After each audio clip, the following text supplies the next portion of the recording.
Slim Dogs.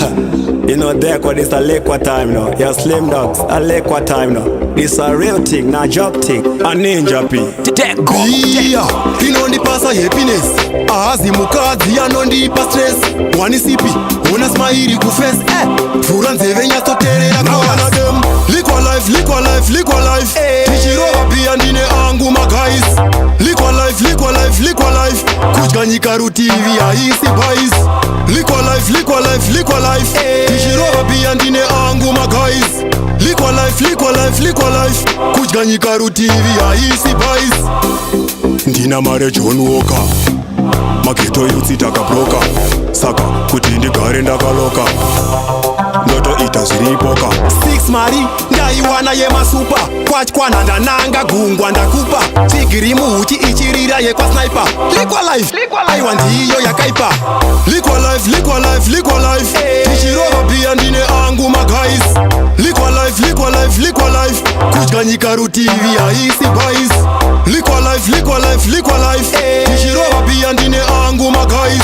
Liqour life, Liqour life, Liqour life kudyanyika rutivi haisi bais ndoita semota isiri mugiya andikwanise kufamba pasina bhiya ndichitedzereka gara wandisiya ndine makumbo 4 kunge tebo kana cheya iya I love you umwe wangu ngokuona hana yangu pangu till death doda uve umwe wangu ngatidanane uri chimwe changu Liqour life, Liqour life, Liqour life tichirova pia ndine angu magais Liqour life, Liqour life, Liqour life kudyanyika rutivi haisi bais Liqour life, Liqour life, Liqour life tichirova pia ndine angu magais Liqour life, Liqour life, Liqour life kudyanyika rutivi haisi bais ndina mare John Walker mageto yutsi takabroka saka kuti ndigare ndakaloka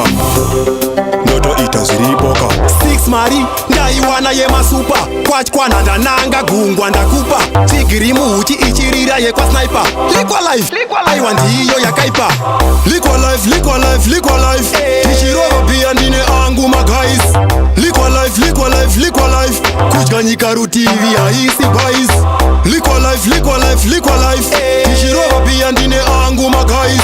Liqour life, Liqour life, Liqour life kudyanyika rutivi haisi bais ndoita semota isiri mugiya andikwanise kufamba pasina bhiya ndichitedzereka gara wandisiya ndine makumbo 4 kunge tebo kana cheya iya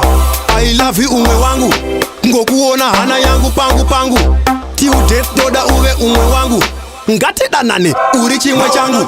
Liqour life, Liqour life, Liqour life tichirova pia ndine angu magais Liqour life, Liqour life, Liqour life kudyanyika rutivi haisi bais